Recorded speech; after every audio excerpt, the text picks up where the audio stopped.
ಸ್ನೇಹಿತರ ಸಂಬಂಧಗಳನ್ನ ಹೆಂಗೆ ಇಟ್ಕೋಬೇಕು ಅಂತಂದ್ರೆ, ನಿಮ್ಗೆ 100 ಜನ ಬೇಡ, ನಿಮ್ಗೆ 4 ಜನ ಇದ್ರೆ ಸಾಕು.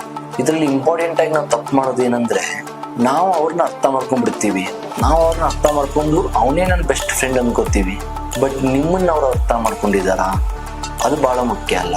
ನೀವು ಇನ್ನೊಬ್ರನ್ನ ಅರ್ಥ ಮಾಡ್ಕೊಂಡು ಅವ್ರ ಜೊತೆ ಇರೋಕ್ಕಿಂತ ನಿಮ್ಮನ್ನ ಯಾರು ಅರ್ಥ ಮಾಡ್ಕೊಂಡಿದಾರಲ್ಲ ಅವ್ರ ಜೊತೆ ಇದ್ರೆ ನಿಮ್ ಲೈಫ್ ತುಂಬಾ ಚೆನ್ನಾಗಿರುತ್ತೆ. ನೀವು ಓಪನ್ ಆಗಿರ್ಬೋದು, ನಿಮ್ಮನ್ನ ಅವ್ರು ಜಡ್ಜ್ ಮಾಡಲ್ಲ ಯಾವುದಕ್ಕೂ. ನಿನ್ನ ಹತ್ರ ಇವತ್ತು 1 ರೂಪಾಯಿ ಆಯ್ತಾ, ನಿನ್ನ ಅದೇ ತರ ನೋಡ್ತಾರೆ ಅವ್ರು. ನಿನ್ನ ಹತ್ರ ಇವತ್ತು ಅಕೌಂಟಲ್ಲಿ 10 ಲಕ್ಷ ಆಯ್ತಾ, ಅದೇ ತರ ನೋಡ್ತಾರೆ. ಅವರಲ್ಲಿ ನಿನ್ನ ಮೇಲೆ ಯಾವ ಕೆಟ್ಟ ಭಾವನೆಗಳು ಬರಲ್ಲ. ಅಂತ ಸಂಬಂಧಗಳು ಇಲ್ಲಿರತ್ತಲ್ಲ, ಅವ್ರ ಜೊತೆ ಇರಿ. ನೀವು ಅವಾಗ ಮನ್ಸು ಬಿಚ್ಚಿ ಮಾತಾಡ್ಬೋದು. ನಿಮ್ಗೆ ಏನ್ ಅನ್ಸುತ್ತೆ, ಏನ್ ಅನ್ಸಲ್ಲ. ಯಾಕಂದ್ರೆ ಅದ್ರ ಮೇಲೆ ಅವರು ನಿನ್ನ ಜಡ್ಜ್ ಮಾಡಲ್ಲ. ಯಾಕಂದ್ರೆ ನಿನ್ನ ಅರ್ಥ ಮಾಡ್ಕೊಂಡಿರ್ತಾರೆ. ನಿನ್ನ ಪರ್ಸನಾಲಿಟಿನ ಹೀಗಪ್ಪ ಅಂತ ಹೇಳಿ ಅರ್ಥ ಮಾಡ್ಕೊಂಡಿರ್ತಾರೆ. ಅಂತವ್ರ ಜೊತೆ ಇದ್ರೆ ನಿಮ್ಗೆ ತೊಂದರೆಗಳು ಬರಲ್ಲ.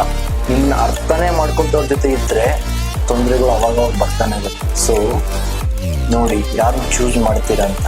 ನೀವು ಇನ್ನೊಬ್ಬರನ್ನ ಅರ್ಥ ಮಾಡ್ಕೊಂಡವ್ರನ್ನ ಅಥವಾ ನಿಮ್ಮನ್ನ ಯಾರು ಚೆನ್ನಾಗಿ ಅರ್ಥ ಮಾಡ್ಕೊಂಡಿದ್ರು ಅವ್ರ ಜೊತೆನಾ ಅಂತ.